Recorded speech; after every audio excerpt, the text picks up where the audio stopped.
Hello, everybody, and welcome to the Josie Show. I am your host, Josie, the redheaded libertarian, and it is my privilege today to be on with one of my favorite senators.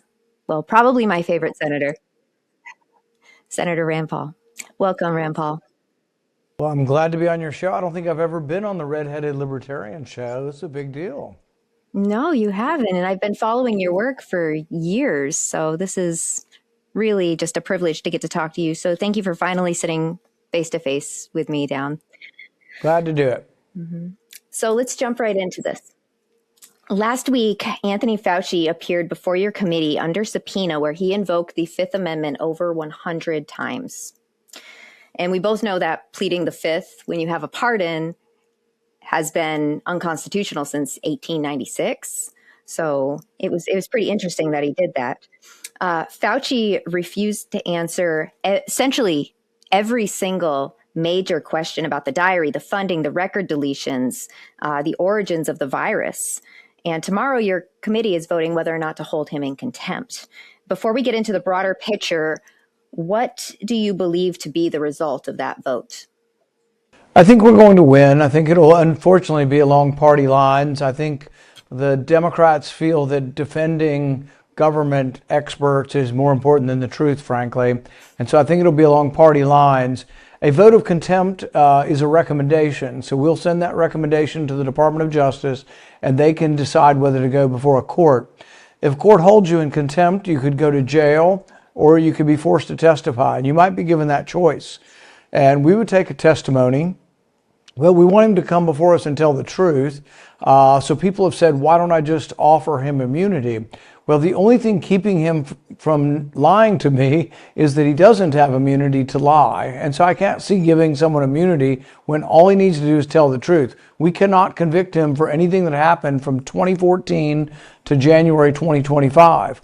And it's interesting that he requested a pardon that long, because 2014 is also when they started funding the research in Wuhan. So I don't know if that's a coincidence or why he got that. The only other person to get this essentially identical pardon is Hunter Biden. So he will go down in history and be remembered in the same breath as Hunter Biden. The only person to plead the Fifth more than him in Congress is a guy by the name of Carlos Marcello, who was part of a crime family from New Orleans that was alleged to be involved with JFK's assassination. And he pled the Fifth 150 times. So I think it's quite the ignominious honor that he will be in the same breath as Hunter Biden and a mobster from the 50s. Now, if for some reason this doesn't go on party lines and it fails, do you have another path to getting some sort of justice for Anthony Fauci? I have another suggestion for the Department of Justice. I can't prosecute anyone. I don't have the power, so I am somewhat stuck or limited in what I can do. But they have indicted another scientist that worked for Anthony Fauci for 20 years. His name is David Morenz. They have David Morenz pretty much dead to rights because he said over and over again, this is how you avoid the Freedom of Information Act. You can purposely misspell people's names. He said, I can take oral messages, I can take handwritten messages, I can go around, don't ping Tony's phone, I'll take these messages to his house, I'll call him on his private phone. But he was discussing ways to get information and to, I think, coordinate the cover-up with Tony Fauci. He's indicted, and I don't think he's really the kingpin.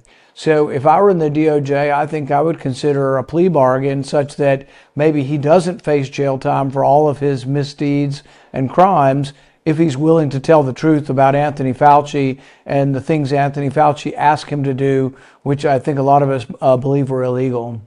Yes, that sounds like a great way around that. Now, the Trump administration hasn't really done anything to prosecute Fauci. And I believe it's because of the pardon that he's had. It's just sweeping, and it takes over, 11 years. Why do you believe that the Trump administration, if Congress recommends it, will Steve Bannon him? I don't know. We've expressed our opinion privately to the Trump administration and to the DOJ about this. We've suggested that David Morenz might have something to tell them and that they ought to consider the plea bargain if they could get him to tell the truth. What will happen, I don't know. And it is a judgment call. I mean, the Department of Justice doesn't like to be embarrassed if they don't think they can win or have a good case. They don't like people to criticize them and say it's a frivolous case. But there is legal precedent, as you mentioned, for people being pardoned not being allowed to take the fifth because they've already been pardoned. You know, when you plead the fifth, you're trying to escape incriminating yourself. But if you already have a pardon, you can't really incriminate yourself. So he will argue probably that he's wanting to escape, crimes that he's accused of at the state level. And so be it. But I think the government will have to decide whether or not they'll force him to testify or not, or whether or not he'll be incarcerated for this. But all I can do is push it to the next level and suggest to the Department of Justice also that his comrade at arms, David Morenz, might have more information that he's let on so far. Are you working with the state of Florida to try to pursue charges in that way on a state level? I haven't talked to them. I'm more than willing to cooperate if they need information or anything sent to them. I would. At first, I was skeptical of whether or not a state could bring a case, but then I remembered and saw reports that there was a censorship case where Anthony Fauci was asked to testify. And I think the original case was Louisiana and Missouri. Maybe Florida was in it, but they sued the federal government saying that people were being censored on Twitter, not just by Twitter, which is a private company, but by the U.S. government trying to influence Twitter and pressure Twitter into censorship. And I think we found that that is true. But I think Anthony Fauci testified in that case. If you didn't tell the truth in a deposition, and they now have contemporaneous notes from that period of time, if he didn't tell the truth, he could be liable for perjury charges from that deposition. I haven't looked at that. That's not in my bailiwick. But if they need any help, we will be happy. We have a lot of information we're happy to share. So in his opening statement last week, Fauci accused you of having an unhinged obsession with him, and that the only reason that you brought him forward is to get him to say something that could put him behind bars. He specifically pointed to the diary release as an attempt to embarrass and intimidate him. However, in my opinion, he did a pretty good job of 8-miling himself. Throughout the emails, we see Fauci recording the death tolls and then pivoting to self-aggrandization, and all while trying to profit through these monetary prizes, which he was successful. So as millions are dying and children are suffering and Americans are saying goodbye to their loved ones through plate glass windows, all Fauci was enriching himself. He was making himself wealthy, and he was lying to the public, and he was modeling for InStyle magazine. It was disgusting. As a mother who lived through this and raising my young daughters at the time, I had a 4-year-old, a 9-year-old, and a 10-year-old, and I'm trying to do my best to raise them and to give them great memories, even though they're trapped and they can't see their family outside. And I mean, I'm looking at this, I'm doing the best I can, but ultimately my children paid the price for years of childhood moments with their friends and their family that they can never have. They don't have a normal kindergarten year, you know? So anyway, a week after this, if we're looking at this behavior and in conjunction with what we can reasonably deduce about his personality, how would you respond to Fauci framing all of this as you just being obsessed with him? You know, I think that he's trying to make this about a personal battle, and it's actually about something very serious. 1 million people died in America from COVID, maybe 15 million people worldwide. I know of just personally hundreds of people who lost loved ones and weren't allowed to be with their loved one, were separated through glass, were not allowed to go into a nursing home or a hospital as their loved one was dying. One particular case sticks with me. He was a orthopedic surgeon in a nearby city. He got COVID, his wife got it, their 2 teenagers got it. Everybody was getting better, but his wife kept getting worse and worse. She was in the hospital. All of the rest of them are at least 2 weeks out from the disease, but they wouldn't let him go in. And it was based on a false sense of knowledge, a false presentation of science. They were immune. They couldn't catch it again, and they couldn't spread it, and they were of no harm to anyone. And it was a ward full of people with COVID. So what harm would it have been for them to go and visit their mother, and their mother ended up dying, you know? And it was just incredibly sad. But you hear these stories over and over again, based on Anthony Fauci, based on false science, based on his arrogance. But really, the truth of the matter is, the decision to fund this is a 10, 15-year long decision for him. He didn't come upon this just one in the middle of the day, in the middle of the pandemic, had to make a hurried decision, made a mistake. The first debate over this, and I didn't learn this until I became more involved in the research for this, in 2010, there was a research project, a gain of function in the Netherlands, where they took the avian flu, which has a 50% mortality, and they made 8-point mutations, but they created a virus that would go through the air from mammal to mammal. The good thing about the bird flu is you can catch the bird flu, but you can't really spread it human to human. But they were in the process of mutating it on purpose to make it transmit better. We think this is what they did in Wuhan also. They took an animal virus, mixed and matched it, and then they were infecting mice with human lungs or human cells on their lungs, and they trained the virus to be more adapted to human. This is what gain of function is, and it's incredibly serious, and I don't think it is unhinged that we should get an answer as to why millions and millions of dollars were funded on this. The interesting thing I learned also as I researched for the book that I wrote, Deception, was that as I was researching the book, I found out there were 200 scientists that opposed him in 2010. There was a scientist at MIT who led a group called the Cambridge Working Group, and they opposed him from 2010.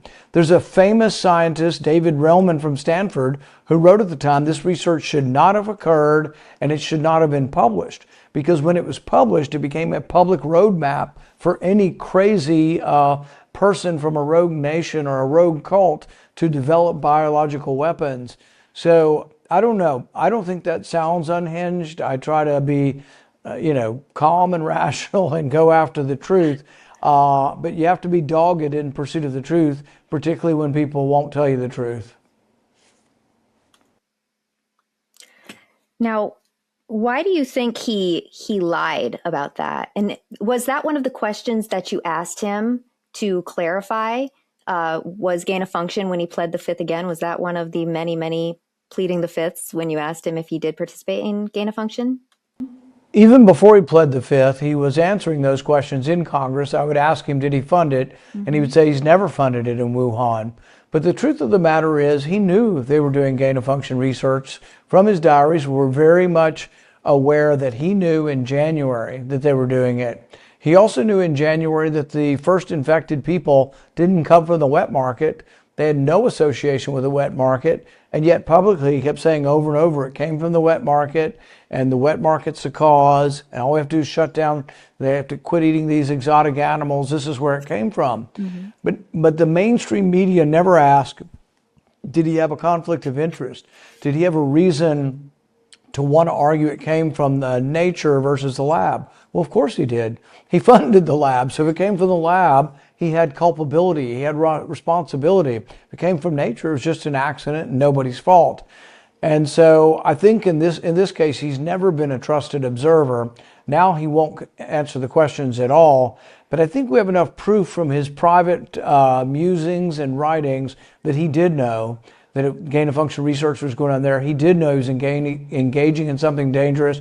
And really through the years, he's even admitted that. In 2011, he wrote a Washington Post op-ed, and he said that even if a scientist gets infected with these gain of function research and a pandemic occurs, the knowledge is worth the benefits. Well, I think most people don't agree with that. And particularly people who lost loved ones to this kind of say, well, you know what? It doesn't look to me, from my perspective, like the knowledge was worth the risk here. Now, why do you think he felt like he needed to plead the fifth 111 times? Accused of is not telling the truth. But you think about it, you can say you're worried about perjury, But the opposite side of that is that you're worried about not telling the truth. All you had to do is be honest. He could have admitted that he lied to Congress. He could have admitted that he destroyed records. Those are the main two crimes that I have. He destroyed records and he lied to Congress. He could admit to both of those. He's a smart man. He could have gone on and tried to justify his actions, and we might have gotten more information, but he chose the easy way out. And I think Aaron Rodgers was right. He chose the coward's way.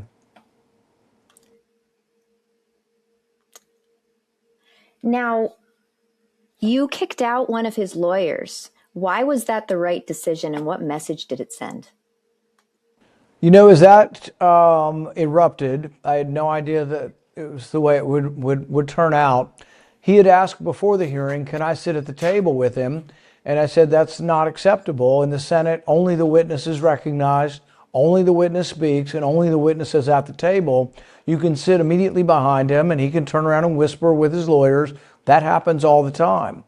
But the reason he doesn't get to testify is when you plead the fifth, you're saying, I'm not going to answer questions pro or con. You don't get to justify and condemn the hearing and condemn me, and then you don't testify to any questions. That's having it both ways. If you plead the fifth, you don't really get to talk. And actually, Anthony Fauci contravened that, because when he began, he did give a statement condemning the proceedings. He mentioned the diary, and then he refused to answer questions about that. But the lawyer wanted to testify on his behalf. So as the lawyer began to try to make arguments, I said, you're not recognized. And I said, if you speak again, you'll be removed. He did again. Then he appeared to calm down, sit down. And then my Democrat counterpart thought he was really cute by saying, oh, I want to hear what the lawyer has to say, knowing full well that the lawyer had not been recognized and could not testify. And at that point, I decided that the only way we could avoid chaos was to have security remove him. He was removed, and I think that was the right decision.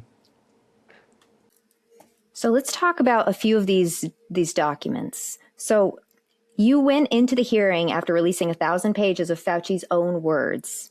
One of the clearest contradictions was January 26th, 2020. And the entry wrote that the market was not the source, it was the amplifier. You put that in front of him and he took the fifth. A week later, what does that silence tell you? Well, the interesting thing is he's been confronted with a contradiction. He's been confronted with his own words. And even when he's not under oath, you don't hear him trying to make too much justification of any of the inconsistencies between his private and public life. But he could write a book about it. I mean, we probably have 100 instances of him saying one thing in private and another in public. Virtually everything he's talked about, he has eventually contradicted himself. He initially said that masks don't work, and we've studied it. That's probably the truth. But then a couple months later, he was saying publicly that you should wear 3 masks, including cloth masks, which frankly don't work at all. And you're actually encouraging people to have risky behavior by telling them that a cloth mask works when it doesn't. On 6 feet of distance, it was the science, follow the science, until he admitted that it had no scientific bearing at all, no scientific backing at all. On natural immunity, he would say sometimes he believed in it, but at other times he would say, well, we just don't know. And if he had been honest about natural immunity, so many lives would have changed. All the people who died in the hospital, most of them could have had their family visit them. To the workers who worked in meat packing facilities and everywhere else, almost all of them got COVID in the first month because they just continued working and they were all working together. But once they had gotten COVID, if Fauci was honest, he would have gone to the public and said, once you've had it, you're unlikely to get it again. If you get it again, you're unlikely to die, and you really are pretty good with not spreading it for at least several months, and encourage people that they wouldn't have to wear a mask after they'd already had it, and that their families were safe. So many of these people in a meatpacking factory would go home and their families were still terrified that their family member was going to bring it home to them. But this is after they've already healed up. After they've already healed up, somebody should have given hope to everybody. Also, the only protection you have in the early stages of a pandemic, if another pandemic occurs, What is the one thing you can do to protect people? The caregivers in a elderly unit need to be people who've already had the disease. If it's widespread and everybody's getting it, and a hospital has 100 nurses or 500 nurses, the nurses who have recovered should go take care of the most vulnerable. I suggested this with President Trump. I said, you've got 2,000 Secret Service agents. They're all young and they're going out at night and going to dinner. A lot of them are single. They're going to get this disease early on. As soon as they've recovered, put them on the president's detail. Then he will have a wall of immunity around him. Not perfect. Everybody was still going to get it. But if you're trying to protect people, and the president was in the category of people who are vulnerable, but you have to use natural immunity to your benefit. Not perfect. But the other thing you could have said to the public was, your children are not dying from this. Instead of saying your children can't visit grandma, after they get it, 2 weeks later, they can visit grandma as much as they want. Give them some common sense solutions. Did it make sense to maybe say avoid them for a while? Or once grandma gets it, once grandma's got it and she's 2 weeks out and she's survived, she doesn't have to worry about going anywhere. She can go to choir practice. She can go to church, all the places grandmother wants to go or grandfather. But we never got that. That's what public health should be about. These people should have been giving us advice on how to resume our lives instead of it was, we got to keep the schools closed, more. Years later in California, they still have the schools closed. Probably the most alarming images are them arresting. Remember they arrested that guy on a surfboard or a paddleboard in the Pacific Ocean by himself? An armed Coast Guard cutter arrested him. Mm-hmm. But I think my favorite image was a guy was jogging on the beach in California, in Florida, I think. So he's very thin and lithe, and he's running along, has a great stride, and this big policeman in these big heavy boots starts chasing him, and he's running by himself on the beach without a mask. But as he's running, he gets a little bit faster, and the policeman in the boots just can't keep up, and at one point you just see them separate, and the runner goes off into the distance. And I was always proud of that young anonymous runner for escaping the police state. Yes, that's the free state of Florida for you. We were locked down here. I'm in Florida. We were locked down for like maybe 3 weeks, and then Governor DeSantis read all the information. He's like this and was saying exactly what you're saying, that this is not killing people, especially young people. So I actually moved from Massachusetts down to Florida during the pandemic because the states handled it so differently, and it was like. There we go. All right. So looking at the full picture, the diary entries, the evidence of record destruction, the private scientific discussions, last week's blanket refusal to answer anything, and then tomorrow's contempt proceedings. What is the single most important thing the American people should take away from all of this? Never let your government take your freedom away. Resist. When they say follow the science, say prove it to me. When someone tells you have to have a vaccine, say let me see the evidence. I'm not saying no, but it's going to be my choice, what I put in my body, my choice. And I think there are some lessons. And I would say on the encouraging side that we've never had that much resistance to mandates. And we actually, for the first time, repealed a mandate from the military where we got rid of the mandate that our military take the COVID vaccine. That's a big step forward towards people believing and understanding that it's your choice, not the government. But I think never again is the best mantra that people will remember. Thanks for having me on. Thank you so much, Senator. Everybody follow Senator Rand Paul on X and watch tomorrow live as we try to hold Fauci accountable.